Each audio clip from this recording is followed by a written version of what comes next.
तक फैला महाकुंभ परिसर, जो सिर्फ एक परिसर ही नहीं बल्कि अपने आप में सनातन संस्कृति की व्यापकता और विशालता को समेटे हुए है। जहाँ तक नजर जाती है वहाँ तक सिर्फ सनातन का सत्य ही दिखता है। 13 जनवरी 2025 से शुरू हो रहे इस महाआयोजन को दिव्य और भव्य बनाने के लिए केंद्र और प्रदेश की सरकारों ने सब कुछ झोंक दिया है और जैसी तैयारियां की गई हैं, उससे ये महाकुंभ अब तक का दिव्यतम और भव्यतम महाकुंभ साबित होने वाला है। न्यूज़ वन इंडिया की टीम भी पहुंची है प्रयागराज, जहां से इस महाआयोजन की पल पल की तस्वीरें हम लेकर आए हैं। हमारी टीम ने महाकुंभ के अलग अलग रंगों को उकेरना शुरू किया है। तो आइए चलते हैं सीधे प्रयागराज, जहां का रंग हर सनातनी को गर्व से भर देगा।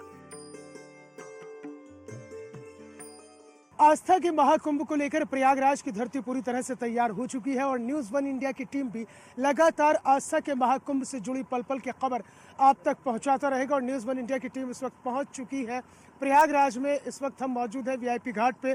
यहाँ की मैं आपको तस्वीरें दिखाना चाहूँगा क्योंकि अभी यहाँ पर धीरे धीरे करके जो यहाँ पर श्रद्धालुओं के पहुँचने का सिलसिला है वो लगातार चल रहा है और जो लोग यहाँ पर पहुँच रहे हैं वो इसी तरह से बोट में सवारी कर रहे हैं अपने परिवार के साथ और उनके साथ ही साथ जो यहाँ पर जल पुलिस है और उसके साथ ही साथ invalid waterways authority of India का एक अस्थायी यहाँ पर ऑफिस बनाया गया है। इसके अलावा जल पुलिस की यहाँ पर 2 चौकियाँ बनाई गई हैं जहाँ पर पूरी तरह से जो जल पुलिस के जवान है वो तैनात है। एनडीआरएफ की टीम भी यहाँ पर तैनात है और वो यहाँ लोगों को जागरूक भी कर रहे हैं कि किस तरह से वो एक एहतियात के साथ में यहाँ पर आ सकते हैं और यहाँ पर आने के बाद में वो किस तरह से यहाँ पर इस पूरा का पूरा जो विहंगम दृश्य है संगम का वो अपने आप में ही लोगों को आकर्षित कर रहा है।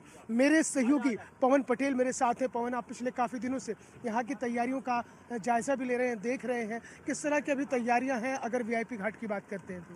देखिए, प्रयागराज अपने आप में धर्म अध्यात्म और आस्था की नगरी कही जाती है और प्रयागराज में महाकुंभ की जो तैयारी वो दिव्य भव्य के साथ सुरक्षित की जा रही है। हालांकि दिव्य भव्य सुरक्षित जो महाकुंभ की तैयारी वो काफ़ी दिनों से की जा रही है। अगर मौजूदा समय की बात करें, देखिए मौसम ने करवट ले लिया है लेकिन जो तैयारियाँ वो अभी भी युद्धस्तर पर जारी है। यहाँ पर सुरक्षा के जो तमाम इंतजाम है वो किए जा रहे हैं, तमाम जो अन्य व्यवस्थाएं हैं वो की जा रही है। एक भीड़ आपको तस्वीरों में दिख रही होगी। इस भीड़ को आज यहाँ पर एनडीआरएफ की टीम द्वारा नाविक संगठनों को, तमाम लोगों को जागरूक किया जा रहा है ताकि महाकुंभ में जब देश विदेश के कोने कोने से करीब 40 करोड़ से जो अधिक श्रद्धालुओं का आने की संभावना है उनको यहाँ पर सुरक्षा दी जा सके। क्योंकि अभी आपने जो तस्वीरें देखी, यहाँ पे लोग अभी भी संगम में घूम रहे हैं, अपने परिवार के साथ हैं और यहाँ पे लोग संगम में स्नान कर रहे हैं और संगम का जो लुत्फ कह सकते हैं या इस आस्था की डुबकी कह सकते हैं वो ले रहे हैं। तो ये जो भीड़ है उसको जागरूक किया जा रहा है। सुरक्षा के दृष्टि से आने वाली भीड़ को देखकर दिव्य भव्य और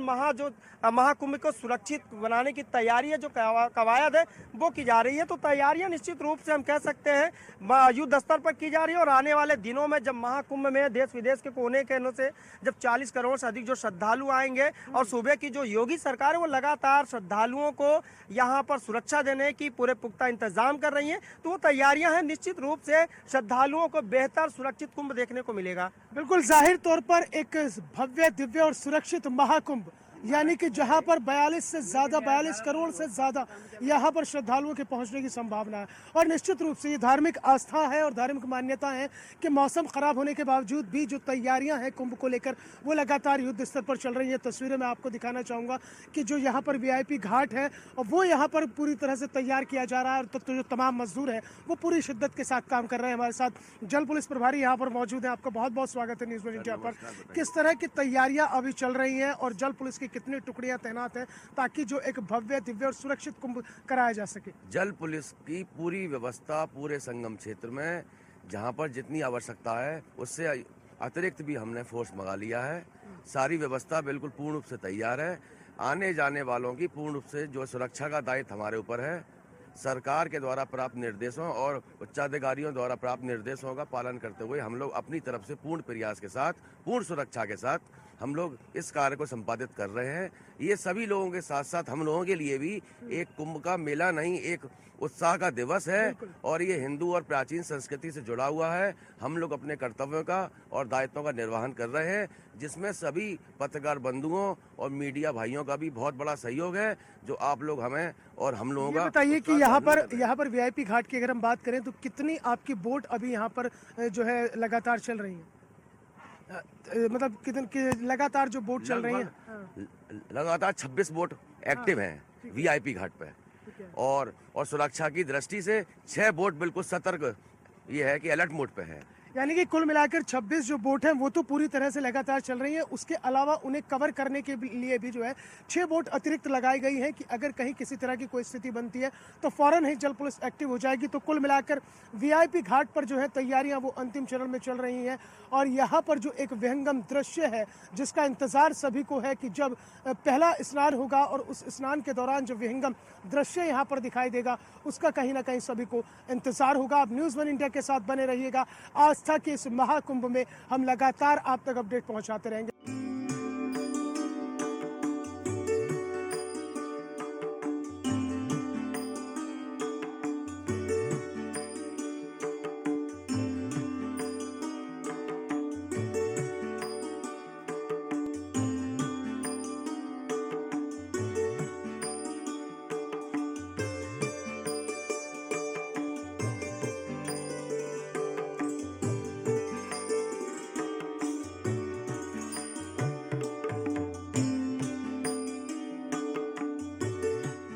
धार्मिक नगरी प्रयागराज में शुरू होने वाले महाकुंभ को लेकर लगातार जो अखाड़े हैं उनमें धर्म ध्वजा की स्थापना हो रही है। आज वैष्णव समुदाय के धर्म ध्वजा की स्थापना हुई है। आप देख सकते हैं तस्वीरों में कि जहां जहां जो अखाड़े हैं, जहां धर्म ध्वजा जो फहरती हैं, जो धर्म पताका फहरती है, जो धर्म ध्वजा की स्थापना होती है, उससे पहचान होती है कि ये अखाड़ा कौन सा अखाड़ा है। आज वैष्णव समुदाय के अखाड़े की यहाँ पर धर्म ध्वजा की स्थापना हुई। पूरे विधि विधान के साथ स्थापना होने के बाद जो तमाम साधु संत हैं वो आपस में बातचीत और चर्चा इस चीज़ को लेकर कि महाकुंभ जो दिव्य और भव्य और पूरा सुरक्षित होने जा रहा है, एक भव्य दिव्य इस महाकुंभ को लेकर तमाम जितने भी यहाँ पर साधु संत हैं और उसके अलावा जो धर्माचार्य हैं वो यहाँ पर मौजूद हैं। जो इस वक्त यहाँ पर जब धर्म ध्वजा की स्थापना हुई और उसके बाद जो अखाड़ों में जो साधु संत हैं और उसके अलावा जो तमाम जो धर्माचार्य हैं वो यहाँ पर मौजूद हैं और उनसे हम बातचीत करेंगे और अपने दर्शकों तक ये पहुँचाएंगे कि धर्म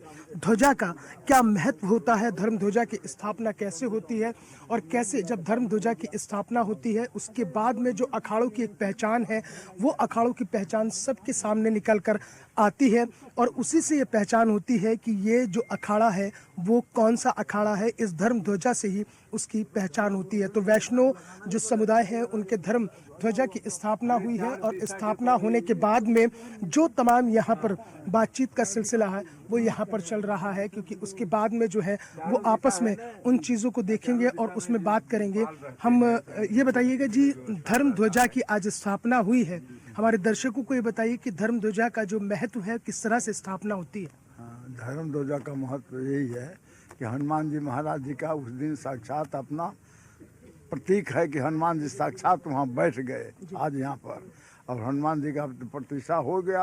हनुमान जी का आज से अपना कारोबार चालू, मेला चालू हो गया हम लोगों के लिए। हनुमान जी का भोग लगेगा, आरती होगा, निशान होगा। हनुमान जी अपना प्रतीक हैं कि हम यहाँ आ गए। अच्छा, जो धर्म ध्वजा होती है वो हर अखाड़े की अलग अलग पहचान होती है कि जो धर्म ध्वजा पताका फहरती है उससे पहचान हो जाती है कि अखाड़ा कौन सा। हाँ हाँ, ये निर्वाणी अखाड़ा इसे लाल रंग का होता है और अपना निर्मोही में सफ़ेद रंग का होता है और दिगंबर में पंचरंगा होता है। ये प्रतीक है कि इसी से जान जाते हैं कि ये निर्वाणी है, ये निर्मोही है, ये दिगंबर अखाड़ा है। तो आप लोग यहाँ पर जो है जो दिव्य और भव्य महाकुंभ होने जा रहा है और मेले की शुरुआत भी हो गई है, इसके लिए क्या कहेंगे? जिस तरह से उत्तर प्रदेश की सरकार लगातार कुंभ को सुरक्षित भी कर रही है। सरकार कुंभ को सुरक्षित कर रही है तो हम लोगों की तरफ से भी सरकार बढ़िया कर रहे। इसके लिए दिव्य भव्य और नव्य कुंभ लगे। हम लोग भी यही चाहते हैं कि प्रयागराज एक अपना प्रयागराज इस क्षेत्र का कुंभ नहीं है, पूरा विश्व का कुंभ है। इस पर विश्व का नज़र टिका हुआ है कि मेला हो और विश्व के लोग यहाँ आते हैं और भव्य दिव्य नव्य कुंभ हो। यहाँ के अपना आय करके संगम स्नान करें, मनोकामना जो तीर्थराज प्रयाग से मांगे उनको मनोकामना तीर्थराज प्रयाग पूर्ण करें।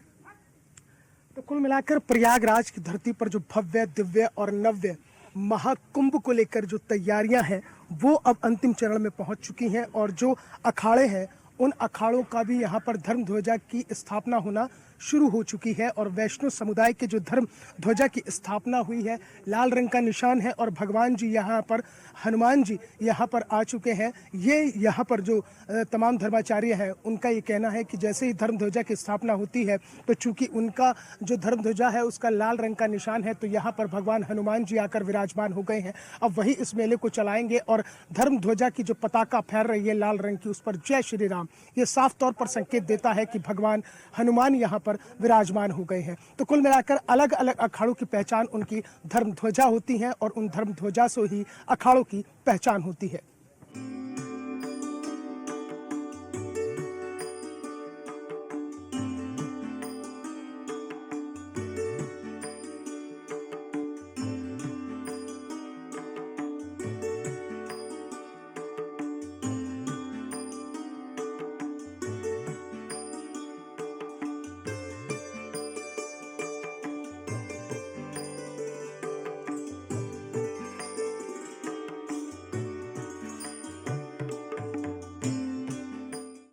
आस्था के महाकुंभ में अखाड़ों में महंत आचार्य महामंडलेश्वर तमाम यहाँ पर धर्माचार्य पहुँच रहे हैं और आज हम आपको न्यूज़ वन इंडिया पर मिलवाने जा रहे हैं ऑक्सीजन वाले बाबा से। आप सोच रहे होंगे कि आखिरकार ये ऑक्सीजन वाले बाबा कौन है और क्यों इनका नाम ऑक्सीजन वाले बाबा पड़ा है। इस वक्त मैं मौजूद हूँ आह्वान अखाड़ा में और आह्वान अखाड़ा में ही यहाँ पर है महंत श्री इंद्रगिरी जी महाराज, जिन्हें ऑक्सीजन वाला बाबा कहा जाता है।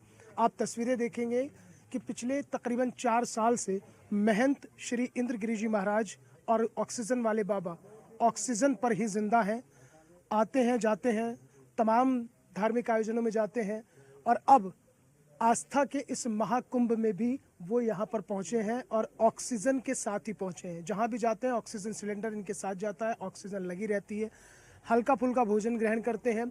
दरअसल ये ऑक्सीजन और बाबा का साथ कोरोना काल से शुरू हुआ। कोरोना की चपेट में आ गए थे महंत श्री इंद्रगिरी जी महाराज और उसके बाद में लगातार ऑक्सीजन सपोर्ट पर ही हैं, क्योंकि डॉक्टर जवाब दे चुके हैं, दोनों फेफड़े खत्म हो चुके हैं। लेकिन कहते हैं कि अगर ईश्वर साथ है और ईश्वर की साधना में आप लीन हैं तो ईश्वरीय साधना जो है आपको निश्चित रूप से जिंदगी की तरफ आगे बढ़ाती है। महंत जी की इच्छा है, गणेश जी महाराज की इच्छा से सब कुछ ठीक ठाक चल रहा है, अभी ऐसी कोई दिक्कत नहीं है और बढ़िया तीनों शाही स्नान करके जाने का विचार है। तो ये बताइए महंत जी, जैसे मैं जिक्र कर रहा था कि जो प्राकृतिक चीज़ें होती हैं, जो वातावरण शुद्ध होता है, शुद्ध हवा होती है, आप ऑक्सीजन सपोर्ट पर हैं। ये तो गुरु महाराज उन्होंने किया हुआ, डॉक्टरों ने चलना फिरना भी बंद कर रखा है, बोले आपको आना जाना नहीं है कहीं भी। वीर सिद्ध गणेश की महाराज की कृपा से हम लोग आना जाना भी कर रहे हैं। अच्छा, हाँ, और कोई डॉक्टर्स ने आपको मना किया चलने फिरने के लिए? चलने फिरने के लिए मन किया, मेले में भी जाने का मना किया है और फिर भी गणेश जी की इच्छा से हम लोग यहाँ पहुँचे हुए। तो आपको जब कोरोना हुआ था तो क्या आपके फेफड़ों में दिक्कत हुई थी?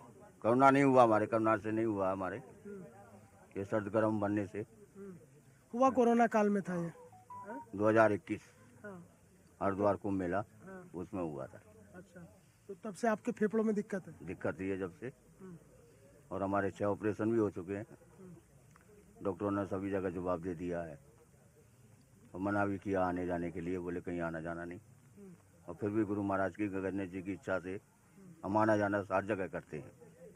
अब वो तो कहते भी है ना महंत जी कि अगर आपके अंदर धार्मिक आस्था है और भगवान के प्रति सच्ची श्रद्धा है तो फिर आपको कोई ताकत नहीं इधर से उधर कर सकती। उसमें कोई दिक्कत ही नहीं आती है गुरु महाराज गणेश जी की इच्छा से, उनके बिना तो कोई पत्ता भी नहीं हिलता है। और गणेश जी तो कहते हैं विघ्न हरता है, वो तो सबके विघ्न हरते हैं। बस उन्हीं की दया है और बढ़िया रहेगा गुरु महाराज की दया से। तो ये ऑक्सीजन वाले बाबा हैं आह्वान अखाड़ा में महंत श्री इंद्रगिरी जी महाराज, जिनके फेफड़े लगभग पूरी तरह से ख़त्म हो चुके हैं। डॉक्टर्स की सलाह है कि आप इधर उधर ना जाएं, चलना फिरना मना किया है, महाकुंभ के लिए भी मना किया था, लेकिन विघ्नहर्ता गणेश जी कि सच्ची श्रद्धा, आस्था, भक्ति और उस भक्ति की शक्ति को लेकर इंद्रगिरी जी महाराज जो है आस्था के इस महाकुंभ में पहुंचे हैं और तीनों स्नान करने की उनकी इच्छा है। वीडियो जर्नलिस्ट अनिकेत और अपने सहयोगी पवन पटेल के साथ मोहसिन खान, न्यूज़ 1 इंडिया, प्रयागराज।